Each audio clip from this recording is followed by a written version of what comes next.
The story begins on Skull Island, where we see a massive dome facility built to keep Kong trapped inside. The whole purpose of this place is to hide him from Godzilla, so Godzilla can track him down. By now, Kong has grown into an enormous giant. Early that morning, he wakes up and starts bathing in a waterfall, but it's clear he's frustrated and angry. He hates being imprisoned on the island like this. In rage, he rips a giant tree from the ground and uses it like a weapon, trying to smash through the dome wall surrounding him. We're also introduced to a young girl named Jai. She was born deaf and unable to speak, but she can communicate with Kong through sign language. The two share a special bond, and Jai is Kong's closest friend. Years ago, her parents were killed in a terrible storm, but Kong saved her life. From that moment on, he silently promised to always protect her. When Dr. Elaine Andrews sees how angry Kong has become, she starts to worry. She's a Kong expert who has been studying him for years, and she's also the one who adopted Jai. A scientist named Ben tells Andrews that the environment inside the dome is no longer healthy for Kong. If they keep him there much longer, he'll destroy the whole place. They need to think about moving him somewhere else. But Andrews refuses. She explains that Kong is only safe because he's hidden on Skull Island. If he leaves, Godzilla will sense him and come searching. And if those two ancient rivals meet again, it could lead to a devastating war. According to old legends, Kong and Godzilla are two alpha titans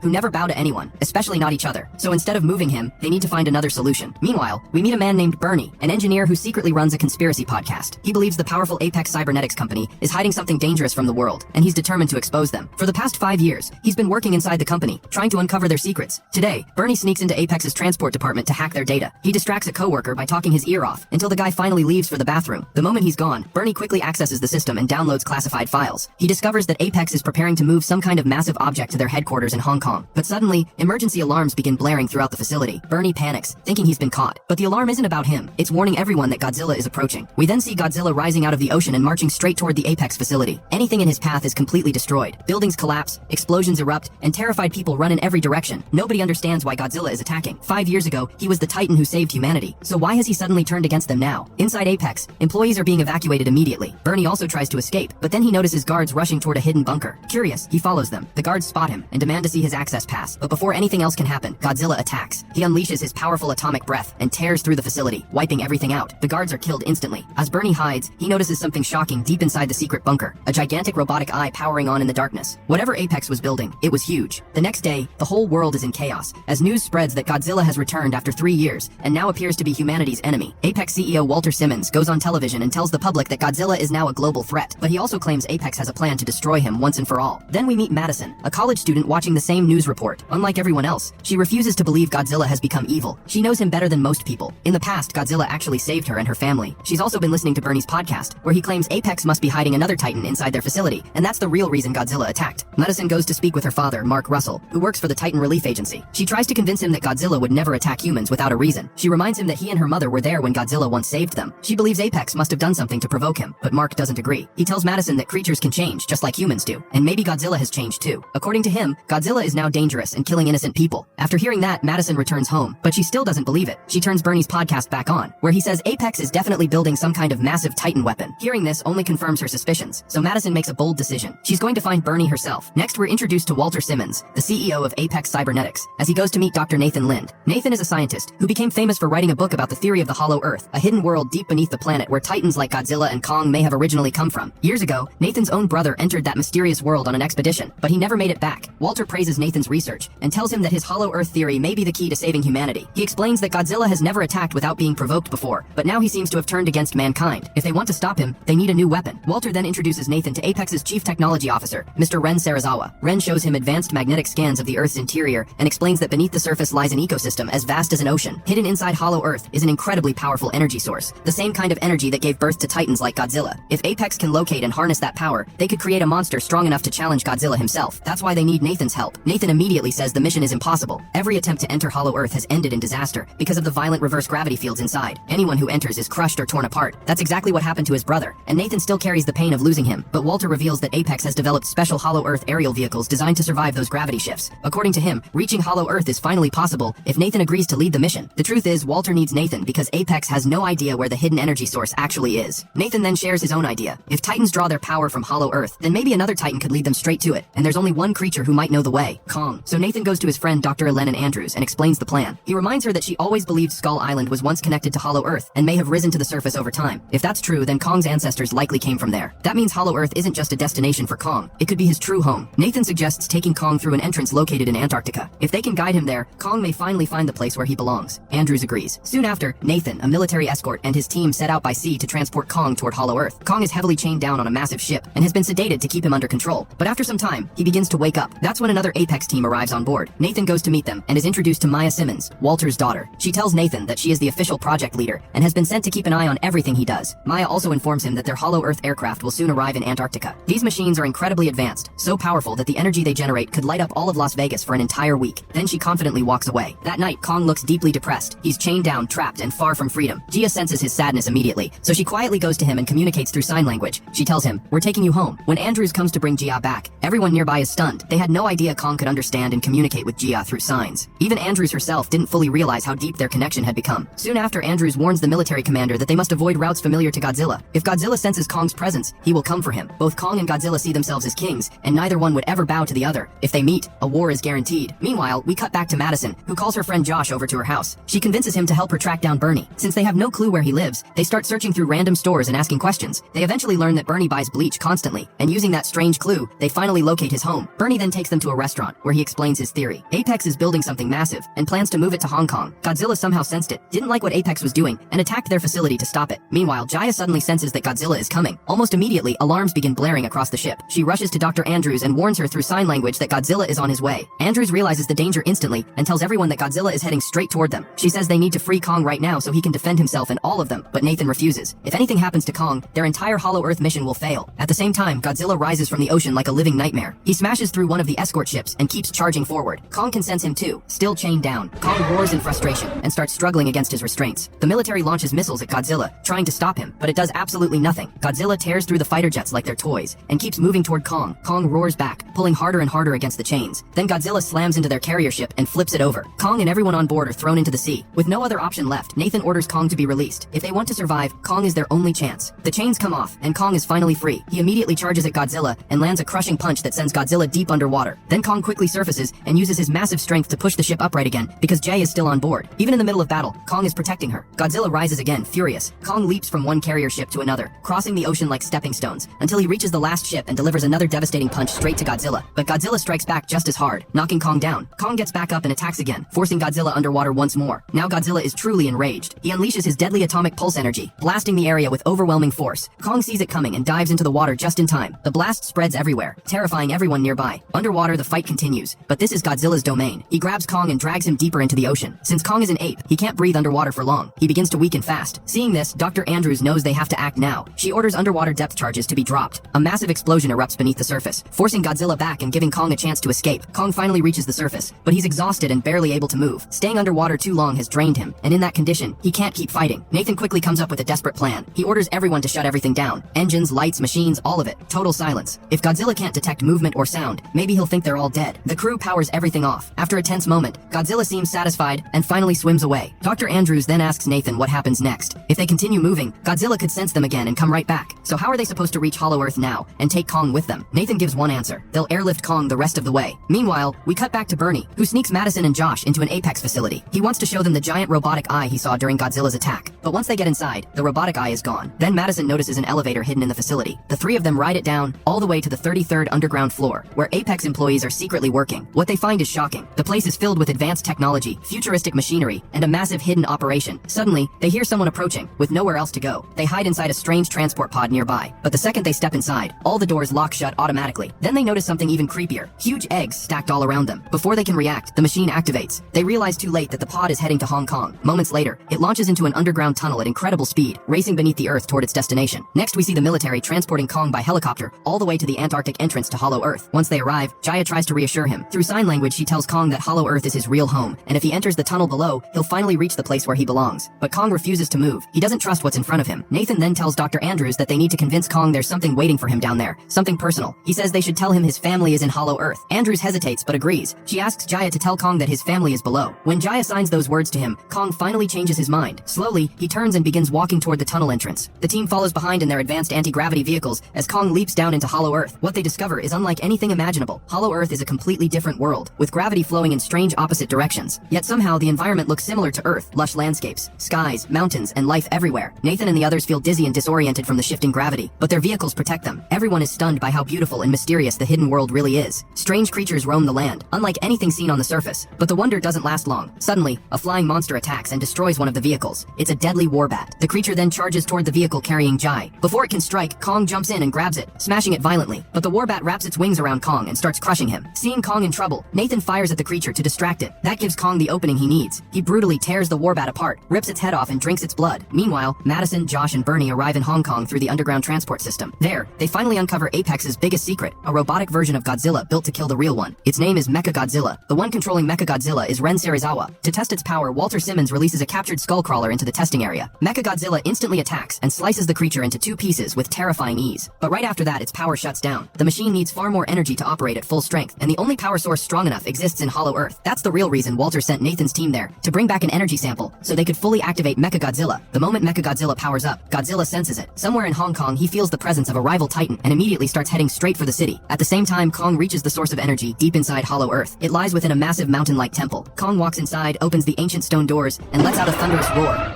Inside, he discovers something incredible, an axe. But this is no ordinary weapon. It was forged from one of Godzilla's dorsal spikes, making it unbelievably powerful. Kong picks it up and sits upon the throne-like platform like a true king, reclaiming his legacy. Meanwhile, Godzilla has arrived in Hong Kong, moving through the city toward MechaGodzilla's location. People run in terror as buildings shake beneath his footsteps. Back in Hollow Earth, Kong also discovers that the energy source can charge his axe, making it even more powerful than before. Then Godzilla senses Kong's presence below the Earth. Furious, he fires his atomic breath directly into the ground. The blast tears through the planet itself, ripping open a massive tunnel all the way down into Hollow Earth. At the same moment, Walter's daughter Maya betrays everyone. She secretly sends a sample of the Hollow Earth energy back to Apex headquarters so they can activate MechaGodzilla immediately. Dr. Andrews tries to stop her, but Maya ignores her and threatens everyone with a gun. Kong becomes enraged and roars so loudly that giant bat-like creatures awaken all around them and begin attacking the group. Chaos breaks out everywhere. Then suddenly, Godzilla's atomic blast tears through the ceiling of Hollow Earth and erupts nearby. Seeing the destruction, Maya panics and runs for her life. And back in Hong Kong, the energy sample successfully reaches Apex. Walter smiles with satisfaction because MechaGodzilla can now be fully activated. Meanwhile, as Maya tries to escape through the massive hole Godzilla blasted into the earth, Kong suddenly grabs her transport vehicle. He checks inside to see if Jai is there. When he realizes she isn't, he crushes the vehicle and destroys it instantly. Now Kong picks up his axe and prepares for battle. He understands that Godzilla's atomic blast wasn't just destruction, it was a challenge. Godzilla was calling him out. Kong races through the tunnel and makes his way up to Hong Kong, with Nathan and the others following behind. The moment he arrives, Kong attacks Godzilla without hesitation. But early in the fight, Kong's axe gets stuck in a building. Godzilla takes advantage of the opening and slams Kong to the ground. What follows is an all-out war between 2 kings. Godzilla repeatedly uses his atomic breath, trying to burn Kong down, but Kong keeps dodging the blast and counterattacking. He finally pulls his axe free and lands a heavy strike that injures Godzilla, but only makes Godzilla angrier. He unleashes even more atomic energy, firing directly at Kong. But Kong blocks the blast with the axe, which absorbs the power and protects him. The battle continues for a long time, but Godzilla has one huge advantage. His nuclear power never stops. Kong begins to tire out, and eventually his axe is knocked far away. Without it, he starts losing badly. Godzilla brutally overpowers Kong, slams him down, and places his foot on Kong's chest while roaring in victory. Kong roars back in defiance. Furious, Godzilla stomps down hard on Kong's chest, badly damaging him, then turns and walks away. Meanwhile, Walter Simmons finally has the Hollow Earth energy source he wanted. Using it, he fully activates MechaGodzilla. The machine is massive, terrifying, and more powerful than anyone expected. But the moment it comes online, it stops obeying commands. MechaGodzilla takes control of its own systems. Its first move is to kill Walter Simmons. Then it kills its operator as well. MechaGodzilla breaks out into the city using its proton energy blasts and starts destroying everything in sight. When Godzilla sees MechaGodzilla, he immediately moves in to fight. The 2 monsters clash in a brutal battle, but MechaGodzilla has Godzilla's power level combined with advanced weapons, rockets, and mechanical precision. It's stronger than expected, and Godzilla starts losing badly. MechaGodzilla beats Godzilla to the ground and is close to finishing him off. At the same time, Madison, Josh, and Bernie try to shut the machine down by hacking the control systems, but every system is locked behind passwords. Elsewhere, Kong lies badly injured after his fight. His condition is getting worse. Then Jai, Dr. Andrews, and Nathan arrive in their anti-gravity vehicle. Jai is heartbroken seeing Kong like this. When she gets close, she realizes his heartbeat is fading. She quickly tells the others. Nathan comes up with one final desperate idea. He decides to use the anti-gravity vehicle like a giant defibrillator. Since its reverse engines generate massive power, it might restart Kong's heart. They fire the energy into Kong's chest. Kong's body jolts violently, and then he rises back to his feet. Jai quickly signs to Kong that Godzilla is not the enemy anymore. MechaGodzilla is. She tells him to help Godzilla, and to be careful, because the robot is incredibly strong. Kong understands and rushes back into battle. Just as MechaGodzilla is about to kill Godzilla, Kong arrives and saves him. Godzilla now realizes the truth too. They can only win if they fight together. So for the first time, Godzilla and Kong join forces. Together they attack MechaGodzilla, but the machine is still powerful enough to push both of them back. Kong then spots his axe nearby, but it has lost its charge. He still grabs it and attacks anyway. MechaGodzilla knocks Kong aside and swings its tail to finish him off, but Kong manages to stop it just in time. Meanwhile, Madison and the others still can't disable the controls. In frustration, Josh grabs Bernie's drink and dumps it into the control console. The liquid shorts out the systems, causing MechaGodzilla to freeze for a few seconds. That brief moment changes everything. Godzilla fires his atomic breath into Kong's axe, fully charging it with nuclear power. Now armed with a supercharged weapon, Kong attacks with full force. He slices off MechaGodzilla's arms, tears apart its legs, rips through its body, and finally yanks off its head, throwing it aside. After the battle, Kong sits down, exhausted. The the city finally grows quiet. But then Godzilla rises again. Kong grabs his axe, ready for one last fight. For a tense moment, it looks like the war between them will continue. But instead, Kong lowers the axe. Godzilla accepts it, turns around, and returns to the ocean from where he came. Sometime later, we see Kong living peacefully in Hollow Earth, now the true king of that world. Nathan, Dr. Andrews, and Jai are there with him, exploring this hidden land together.